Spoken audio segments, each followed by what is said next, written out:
Lucas capítulo 7, versículo 24. Lucas capítulo 7, versículo 24.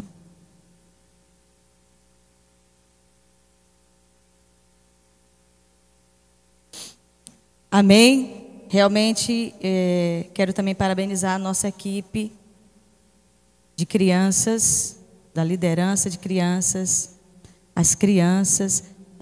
Depois vocês vão ali, os adultos que não vieram, as crianças que não vieram, vá ali conhecer um pouco. Acho que vai ter algum monitor ensinando, explicando sobre, basicamente ali é o resumo, não é? Da nossa EBF, que foi tremenda, gloriosa. Amém? Lucas capítulo 7, versículos 24 ao 28. Tendo-se retirado os mensageiros, passou Jesus a dizer ao povo a respeito de João. Quem passou a falar de João? Que saístes a ver no deserto? Um caniço agitado pelo vento? Que saístes a ver? Um homem vestido de roupas finas? Os que se vestem bem e vivem no luxo assistem nos palácios dos reis. Sim, que saístes a ver? Um profeta? Sim, eu vos digo, e muito mais que profeta. Este é aquele de quem está escrito: eis aí, envio diante da tua face o meu mensageiro, o qual preparará o teu caminho diante de ti. E eu vos digo, entre os nascidos de mulher, ninguém é maior que João. Mas o menor no reino de Deus é maior do que ele. Senhor nosso Deus, por favor, Espírito Santo, fala conosco essa noite. Por favor, eu te suplico, eu te rogo, toca nos nossos corações, em nome de Jesus.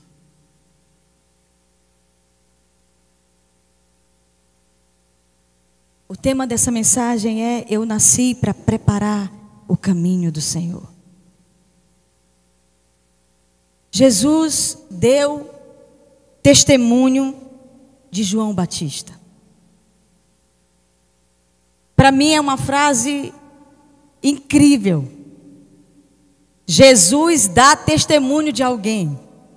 Jesus se referia a alguém, dizendo: eu quero falar sobre essa pessoa. E Jesus falou sobre João detalhadamente. Que saístes a ver no deserto? Ele começa com essa alegoria, podemos dizer assim. Ele começa trazendo uma imagem para as pessoas. O que vocês foram fazer no deserto? A quem vocês foram ver no deserto? Então o primeiro ponto que ele fala: um caniço agitado pelo vento. O que seria um caniço? Uma vara. Uma vara, aquelas varetas que ficam na beira do Rio Jordão, na região da Judeia. O que vocês foram ver? O que Jesus quis dizer com um caniço agitado pelo vento? Vocês foram ver um homem fraco por causa da sua aparência? O que vocês foram ver no deserto? Um homem com roupas finas, elegantes? Não, um homem com roupas finas, elegantes vocês vão ver nos palácios. Mas ele conclui: o que vocês foram ver no deserto? Um profeta? Sim, mais que um profeta.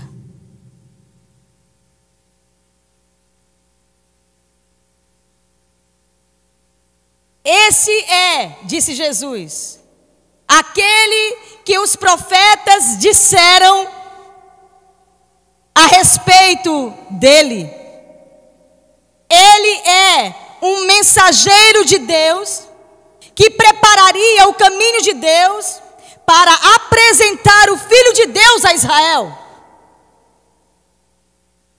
Jesus disse a respeito de João: João é aquele que foi profetizado por Isaías, que foi profetizado por Malaquias.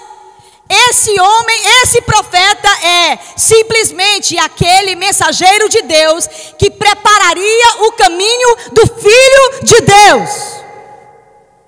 Meu Deus.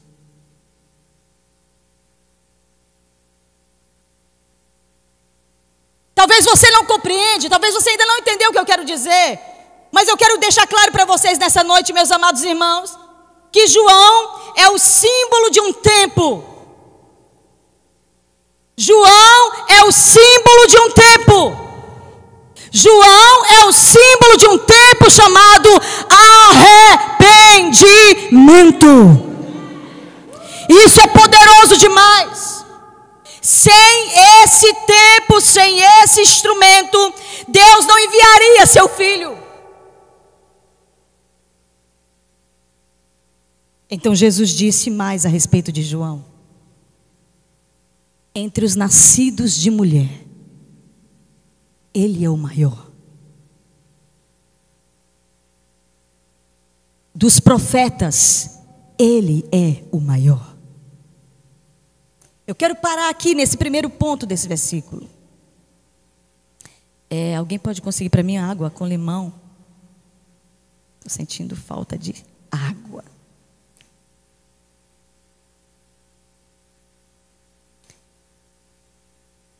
Nenhum dos antigos profetas foi como ele.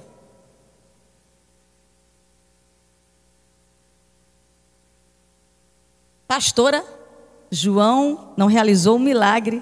Jesus disse: nenhum foi como ele. Nenhum foi como João. E ele disse mais: não tem nenhuma comparação, nem com Moisés.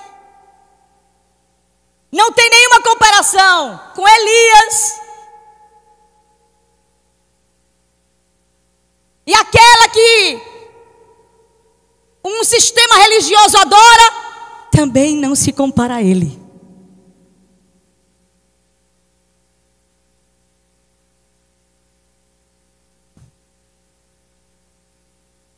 Sim, João foi o maior dos profetas. Porque de todos os profetas de Israel, meus irmãos, ele foi o escolhido para preparar o caminho do Messias.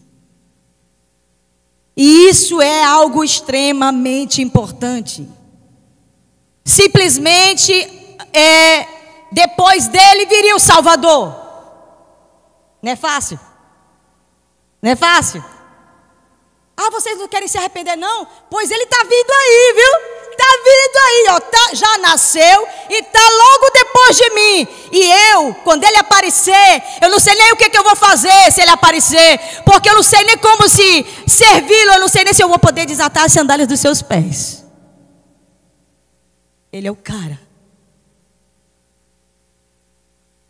João quis dizer o seguinte: foi na minha geração, vai ser na minha geração que o Mashiach vai chegar. Se vocês estão me vendo aqui, é porque o Mashiach está chegando. Se vocês já estão visualizando um profeta como eu, e sabe de uma coisa? Aquele que me enviou, disse João, aquele que me enviou falou algo a respeito dele. Aquele que você batizar e algo vir sobre ele, como a pomba do poder do Espírito, e eu disser: esse é meu filho amado, ele é o Mashiach do mundo. E foi isso que aconteceu, irmãos. Ele tinha esse sinal. Deus falou para João desse sinal, ele guardou no coração. Ele começou a batizar. Ele começou a batizar até chegar a ele. Até chegar a ele. Quando ele se aproximou e ele ouviu Deus falar: esse é o meu filho amado em quem me alegro, e a pomba do Espírito Santo descer sobre ele, ele disse: ai, chegou a hora, virou tudo, Deus mudou a história da humanidade. Se eu fosse você aplaudir o nome do Senhor, aplauda mesmo o nome do Senhor. Somente João poderia liberar a palavra profética dizendo: Ele é o Cordeiro de Deus que tira o pecado do mundo. Porque Ele é o maior. Porque de todos os profetas, meus irmãos, Ele antecedeu o Messias. E Ele foi o único que viu a sua profecia se cumprir. Imediatamente. A profecia mais importante da história da humanidade. A promessa dada a Eva no Éden. Vocês têm noção disso? A promessa dada a Eva no Éden começou a aparecer diante de João, irmãos. Isso foi tão fenomenal que João era somente um feto. E aquele feto chamado João Batista, quando viu se aproximar uma mulherzinha, uma simples senhora, uma simples pessoinha de Nazaré, quando aquela moça grávida se aproximou, ele começou a se alegrar e glorificar a Deus. Um feto, glorificando a Deus por outro feto que estava na barriga da pessoa de frente. Observe uma coisa. Isso me deixa assim, impactada com os planos de Deus. Para bombardear as trevas, diga comigo, para bombardear as trevas, Deus enviou o profeta João. Você pode repetir isso?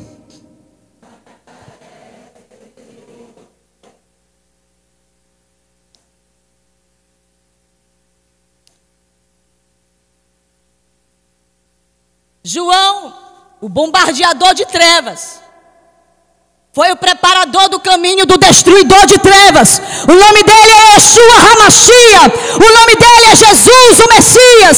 Se você o ama, glorifique o seu nome. Vamos ler João capítulo 3, versículo 22. João 3, 22.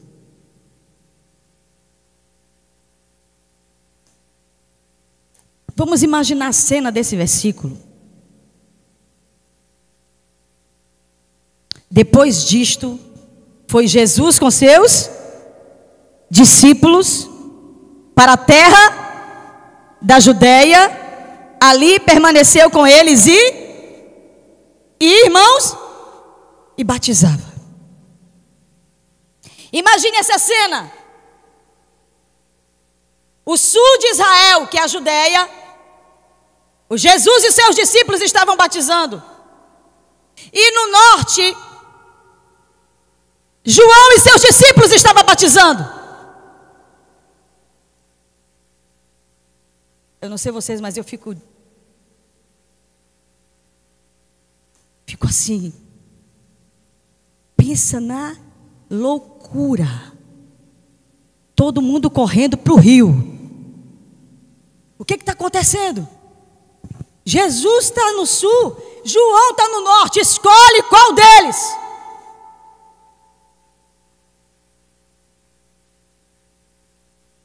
Jesus estava batizando no sul e João estava batizando no norte. Esse lugar onde, versículo 23. Ora, João estava batizando também em que lugar? Em Enom, perto de Salim, onde hoje é Betiã.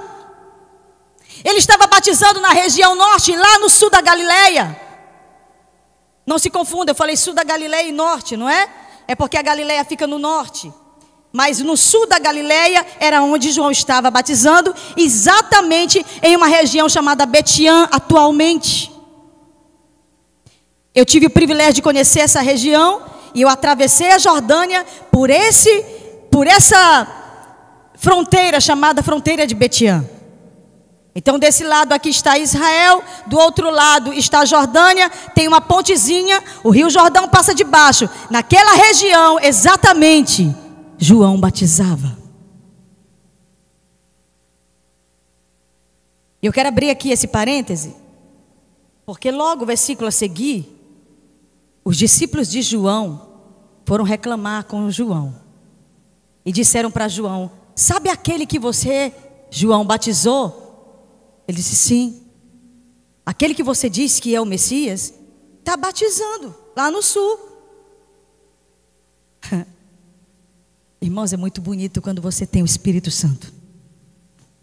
Sabe qual foi a resposta de João? Ah, meu Deus, será? Eu vou ter que dar uma chamada em Jesus, porque essa unção é só minha. Foi isso que ele falou? João 3:27. João 3:27. Respondeu João. O que João respondeu? O homem não pode receber coisa alguma se do céu não lhe for dada. Irmão, se eu fosse tu, eu me convertia hoje. Esse empregão que tu sonha, tu só vai ter se Deus te der. Esse casamentão que tu sonha, tu só vai ter se Deus te der. Essa vida transformada que tu sonha, tu só vai ter se Deus te der. Não tem nada que venha para o homem se Deus não der. Agora, se o diabo te der, um problema teu com o diabo. Eu estou falando das coisas que nós recebemos da parte de Deus. Não tem nada que o homem possa ter se do céu não lhe for dada. No caso aqui, dado. A Bíblia fala dada por causa da palavra coisa. Um dia, em debate com Deus, sobre a ida de Karine para a Alemanha, o Senhor amoroso disse para mim: você pode até não deixá-la ir. Lembra dessa frase? Mas você nunca vai descobrir o que eu tinha para ela. Karine, o homem não pode receber coisa alguma se do céu não lhe for dada. Foi isso que o Senhor quis dizer para mim. Você pode até não permitir ou não deixar ela ir, mas você nunca vai saber o que eu tenho para ela. Você, meu irmão, que está querendo fugir dos planos de Deus, você vai só se arrebentar, vai só perder tempo e envelhecer. Sabe por quê? Não tem nada bom que não venha de Deus para você.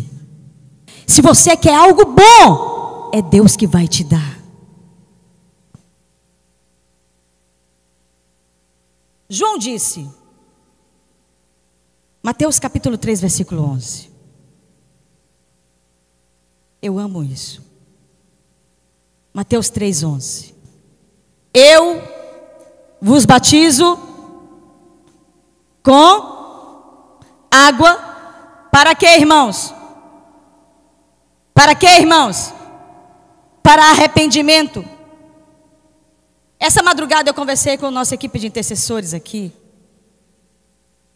exatamente sobre esse ponto.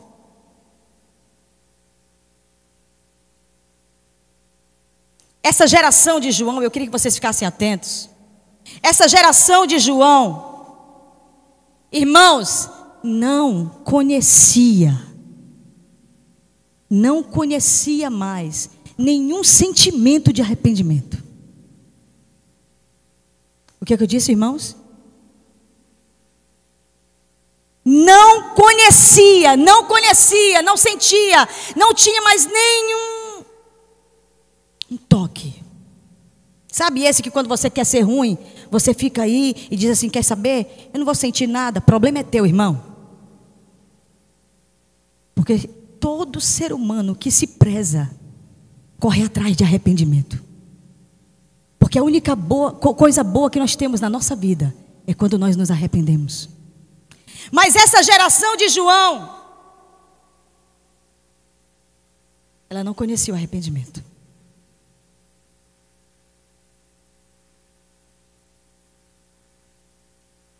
Ela não tinha mais, irmãos, o dispositivo mental de se arrepender.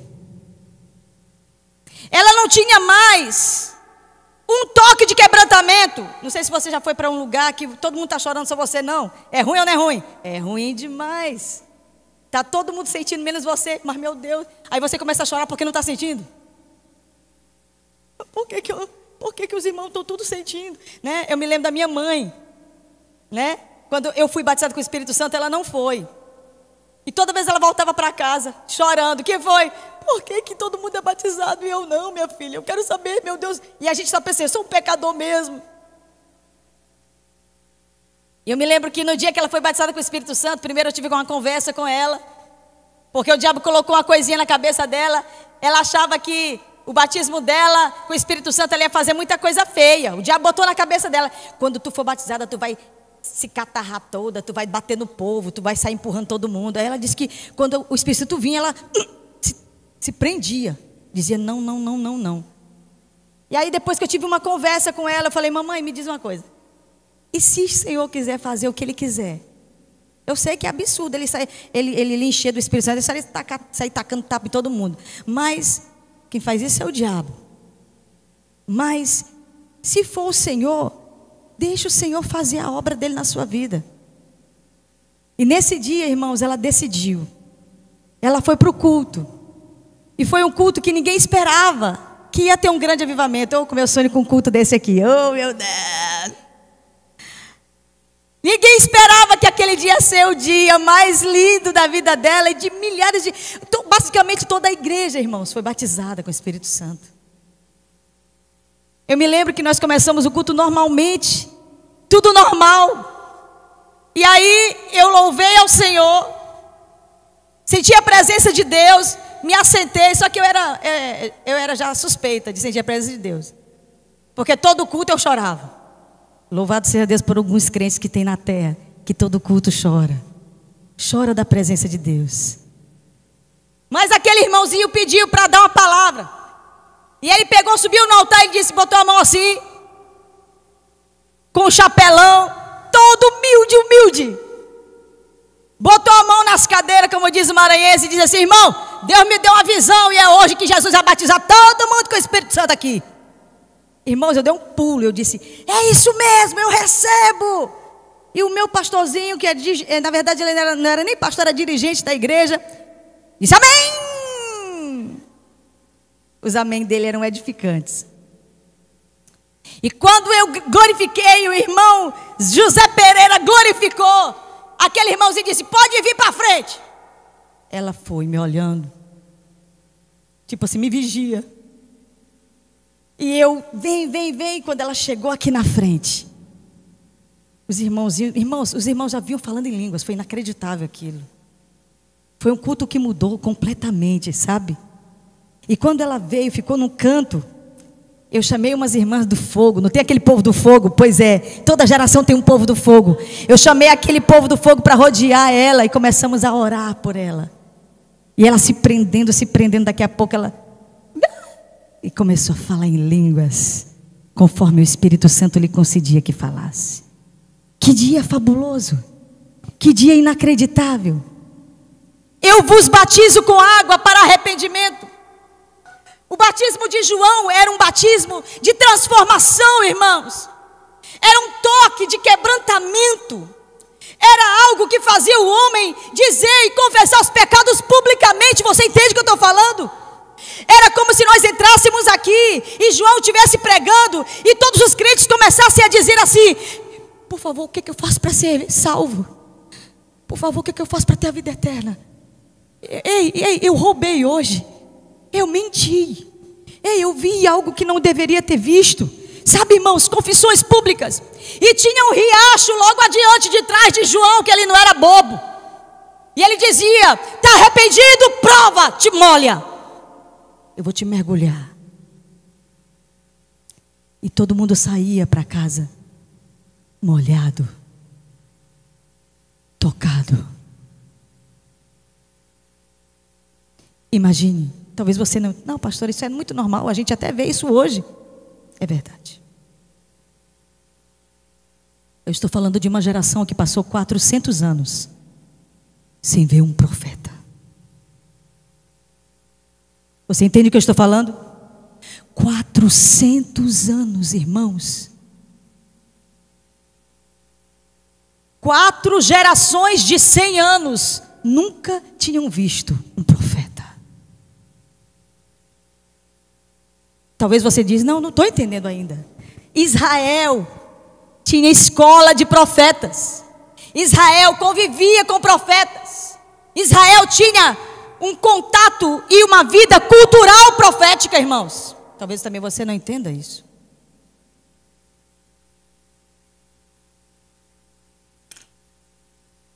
Você sabe o que é um profeta de um povo? Um só bagunça o inferno todo. Um só detona o inferno todo. Um só desafia exércitos. Um só destrona reis. Um só.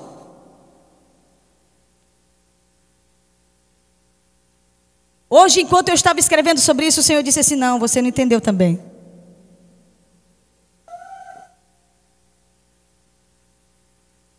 Um só, um profeta sozinho, muda a cultura de uma nação, sem precisar implantar uma epidemia. Um só. Quando Deus levanta um profeta numa nação e estabelece uma palavra de liberação profética para arrependimento, irmãos. Oh meu Deus, quantos desejam isso no Brasil? Aleluia. Sem profecia, irmãos, não há arrependidos.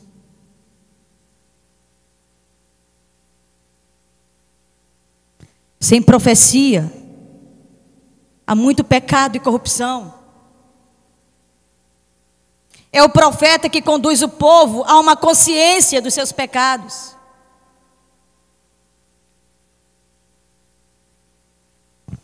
Deixa eu limpar meu óculos rapidinho.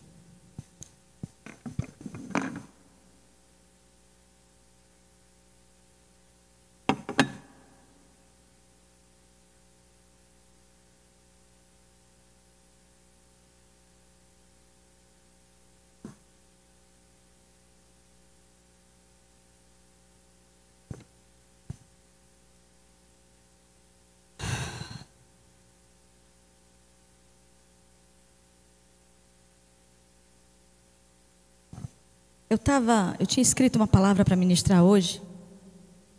Deus me deu essa. Então saiba que nessa noite quem está pregando para nós é o Espírito Santo. E ele disse assim: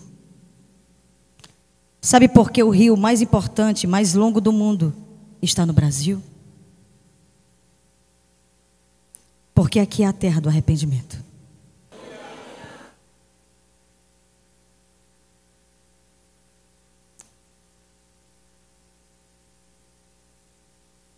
É a terra dos profetas. É a terra dos preparadores do caminho. Lucas capítulo 7, versículo 28 diz: entre os nascidos de mulher, ninguém é maior do que João. E ele conclui: mas o menor no reino de Deus é o que, irmãos? Maior do que ele. Que trocadilho, não é? Eu quero te explicar um pouco sobre isso. João foi o maior, porque antecedeu o Messias Jesus Cristo. Mas depois da cruz, depois de quê, irmãos? Depois da cruz, depois da morte do Cordeiro de Deus, que tirou o poder do pecado do mundo, o menor, que diga comigo, que sou eu, o menor que sou eu, tenho mais poder do que João.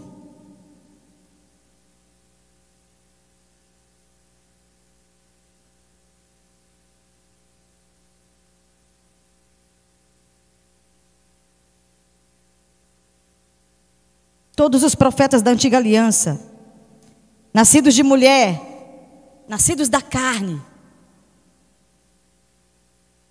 João é o maior. Mas todos os nascidos a partir de Cristo, da nova aliança, são maiores que João, porque nasceram de Deus, porque nasceram de Cristo, porque nasceram pela fé em Jesus Cristo. Se você compreende, aplauda o nome do Senhor. Quem é nascido de Deus é maior que João. Diga comigo: quem é nascido de Deus é maior que João. E pode entrar no reino de Deus.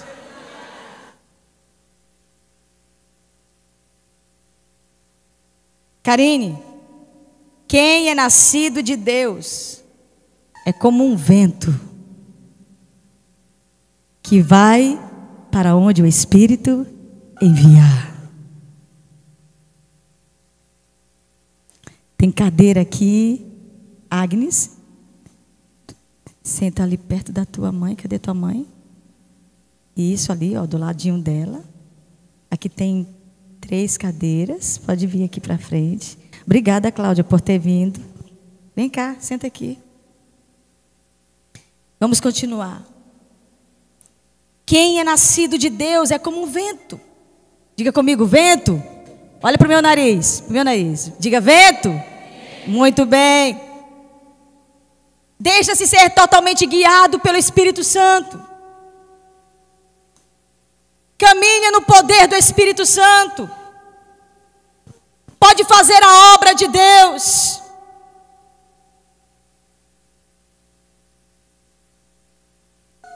Diga comigo, eu sou filho de Deus. Diga, eu sou filho de Deus. Diga, eu recebi o Espírito Santo. Meus queridos, quando nós recebemos a fé como graça, o Senhor pode nos enviar para qualquer lugar que Ele designar. Que perigo! Quando de fato nós nascemos do Espírito Santo, Ele pode dizer para nós: olha, eu te levantei hoje para você ir. Qual é a tua resposta? Senhor, eu não me mando mais, eis-me aqui, envia-me a mim. Nesse tempo de apostasia, que eu chamo de último engano,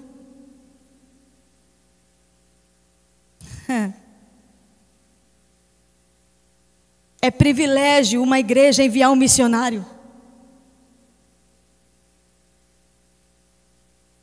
O maior privilégio de uma igreja que está debaixo de um mundo cheio de apostasia, de igrejas cheias de apostasia, uma igreja ainda dizer assim: há algum missionário aqui? O quê? O diabo está ouvindo isso no século 21. Só o avivamento morável tem 300 anos de história, irmãos. Há 300 anos atrás foi que nós vimos o movimento de um grande avivamento de envio missionário. 300 anos depois, ainda há aqueles que são levados pelo vento do Espírito de quem nasceu de novo. São poucas as igrejas que Deus tem confiado essa ilustre tarefa: enviar missionários. Mas mais do que enviar, eu posso chamar essa igreja de privilegiada. Porque o Senhor tem nos dado rapazes e moças. O Senhor tem nos dado rapazes e moças santos como Timóteo da Bíblia. E como Karine da nossa história. E como você. Porque você tem sido ensinado a ser um santo de Deus. Nós, a eclésia, perseverante em oração. Olha que coisa boa eu poder dizer isso, irmãos. Sem hipocrisia nenhuma. Nós temos uma igreja que ora. Uau! Uau! 24 horas! Há 24 crentes aqui que oram 24 horas. E eu sei que fora os 24, tem outros que oram todo dia. Porque nós estamos vendo a igreja crescendo em oração. Então nós, a eclésia perseverante em oração, na doutrina dos apóstolos, na comunhão e no partir do pão, estamos nessa noite autorizando, liberando e enviando para cumprir a 2ª temporada do Campo Missionário Europeu. Uma missionária.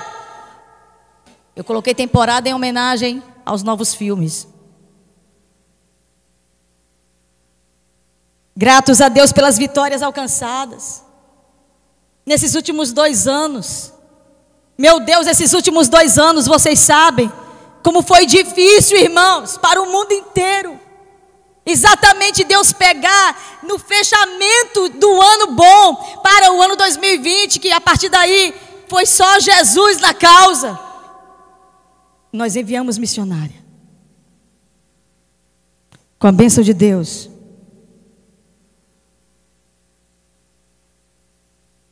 E como foi vitorioso esses 2 anos. Amém, irmãos?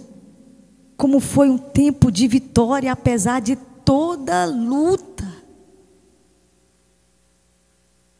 Como foi proveitoso a obra do Senhor ali. Eu já nem ligo mais.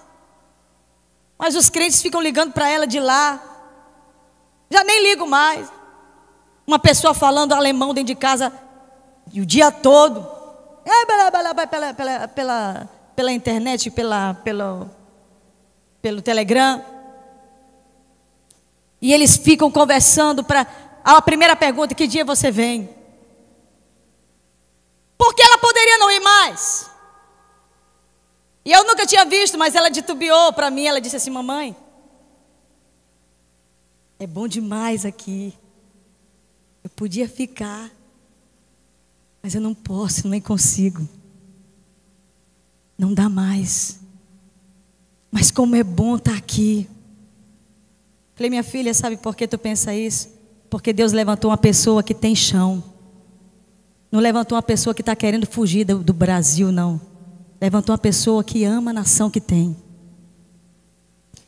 Que está renunciando o seu próprio povo. Não foi uma aventureira.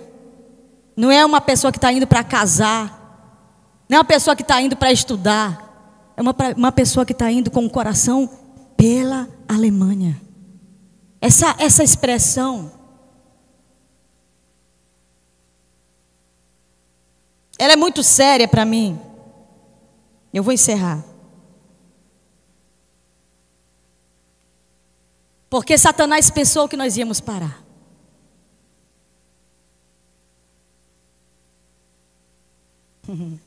Sim ou não? Satanás pensou que nós íamos parar. Eu me lembro da primeira coisa que meu pastor me perguntou. Pastor José Rodrigues. Karine, não vai mais. Você está precisando dela aqui. E eu disse para ele: por favor, me peça tudo, menos isso. Karine vai. E ele virou para Guilherme e disse: que mulher teimosa!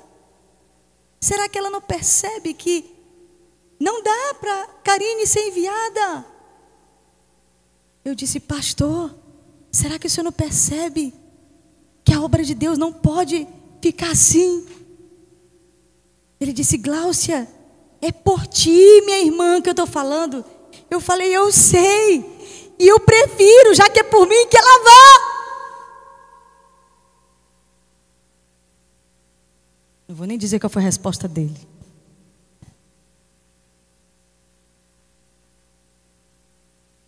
Mas é óbvio, minha mãe fez a mesma pergunta. Claro que Karine vai ficar. Claro que Karine vai ficar. Você está precisando de Karine. Claro que ela vai ficar. Eu falei: claro que ela vai embora. Claro que ela vai. Pastor Christopher, se ele estiver nos assistindo, Deus te abençoe, meu querido. Ele disse para Karine: com o diagnóstico que tua mãe está, é claro que você não vem mais. E ela disse: minha mãe disse que eu devo ir o mais rápido possível. Ele disse: o quê? Satanás, irmãos, ele pensa que vai nos parar. Satanás, ele projeta um campo de paralisação. Mas sabe qual é a resposta para Satanás essa noite? Nós não vamos parar. Nós não vamos parar.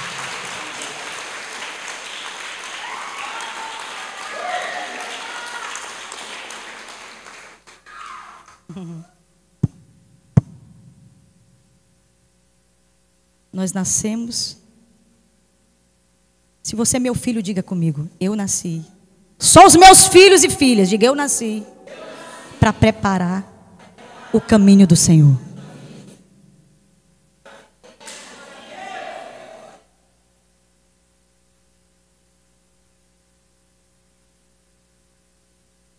Você nasceu para preparar o caminho do Senhor, carinho.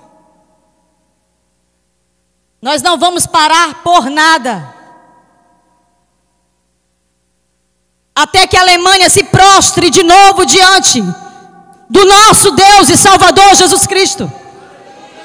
Não vamos parar até que os alemães se prostrem de novo diante do Deus de Israel. Deus nos escolheu para isso. Essa é a nação do rio.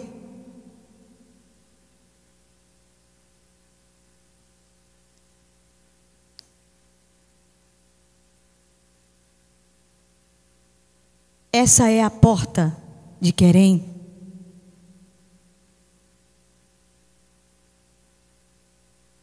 Alguém deu aleluia, não foi? Teve um aleluia. Essa nação é a porta de Enquerem.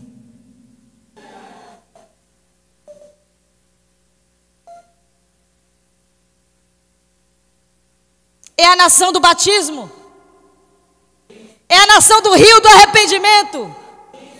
É a nação dos preparadores do caminho. Se você crê, aplauda o nome do Senhor.